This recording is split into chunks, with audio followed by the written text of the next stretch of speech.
page 338 et 339 ka tafsir al-Qur'an de sura 21 wajalnahum min wadi ba himmatan horebe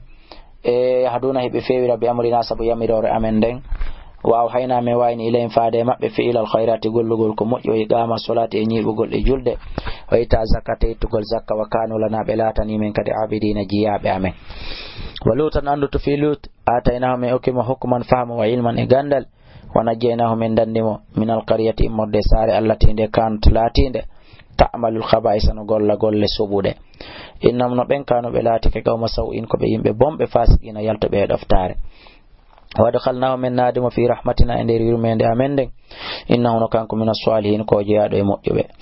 wa nuhan fi nuhu idh nada tumande onodduno min qabilu ko adi fastajabna lahu min nutima fanajjaynahu min dandimo walaw kanko e be ngore makko de min al-karbil azim immorde tampere mawnune de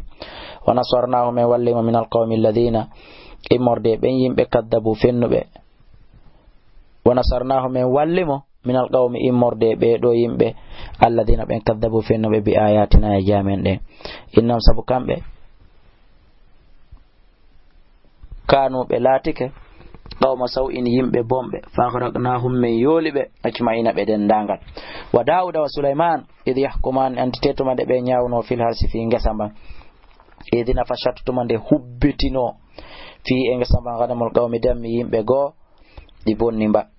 di yewimba wa kunna min latili hukumi men nyawre mabbe na shahidina ko men seede no fejjiri non fa fahamnaha min famini nyawre den sulaiman wa kullan be fonon atayna min okibe hukuman fahamu wa ilman e gandal wa sakharna min iltima dauda wondude anabi dauda aljibala pelle den yusabbina de subbuhina wa tayra chullidi wa kunna min lati fa'ilina ko men huwa be dum wallamna men jannimo son atalabusin moƴƴingol dolokaji lakum wonande on li tuhsinakum fiyudi dando min basikum immorde hareji mon ɗin fal antum tawsi onon non shakiruna o yettay nemaji makko ɗin wali sulaymana riha men ɗeltani annabi sulaymana hendu ɗum asifatan ko ndu sattundu wifugol tajiri hindu doginamo bi amrihi e yamirore makko e ordu makko ilal ardi ndi naɓamo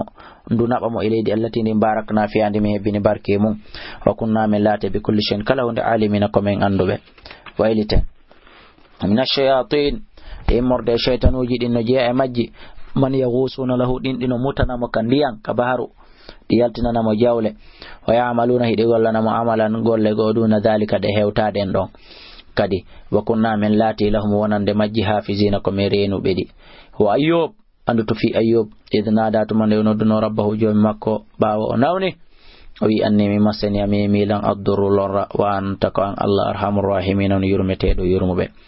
fastajabna lahu min nutimo fakashafna min hunci min itima bihi kon ko e makko min durrin immorde e lorra wa ataynahu min okkitimo ahlahu be ngore makko ne wa mithlam e yurmabbe ma wondude mabbe rahmatan dum ko yurmende min indina immorde ka amen wa dhikra e wajudil abidina wonande rewobe ben wonande jiyabe ben wa isma'ila wa idrisa wa dal kifli be do fo ko inde annababe kullun be do fo min as-sabirin ko be jiyabe moƴƴube wa dakhalnahum min nadi fi rahmatina yurmende amende innahum nakam min as-salihin ko be jiyabe moƴƴube wa dannun dum ko annabi yunus idh dhahaba bimana wa dannun e jollingingil idh dhahaba tumande yawno mughadiban ko tikkudo fazanna o felti ma o sikki allah naqdir alayhi wonde men wawatamo fanada o noddi fi zulumati kandir nibe anskun la ilaha illa anta ala rewetedo siwona an subhanaka la bal wadanima inni min kuntum latika min az-zalimin jaado e toñube allah dali fastajabna lahu min nuti wa min jabinani mo najjaynahu min dande mo min al-ghammi imurde sunongo wa kadhalika kona ni nunjil mu'minin men dandirta gomdimbe ben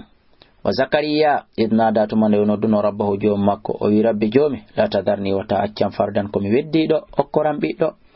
wa anta ko an allah khairul warisinan moƴƴo ronobe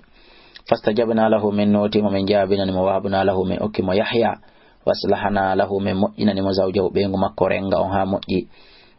innam no kamɓe kanu ɓe laatike yusari'una ko ɓe adoniraɓe fil khayrati e gollugol ko moƴƴi e kadi wa yad'unana hiɓe rewa men rahaban ka lerɗugol faale moƴƴire koni e jungo amen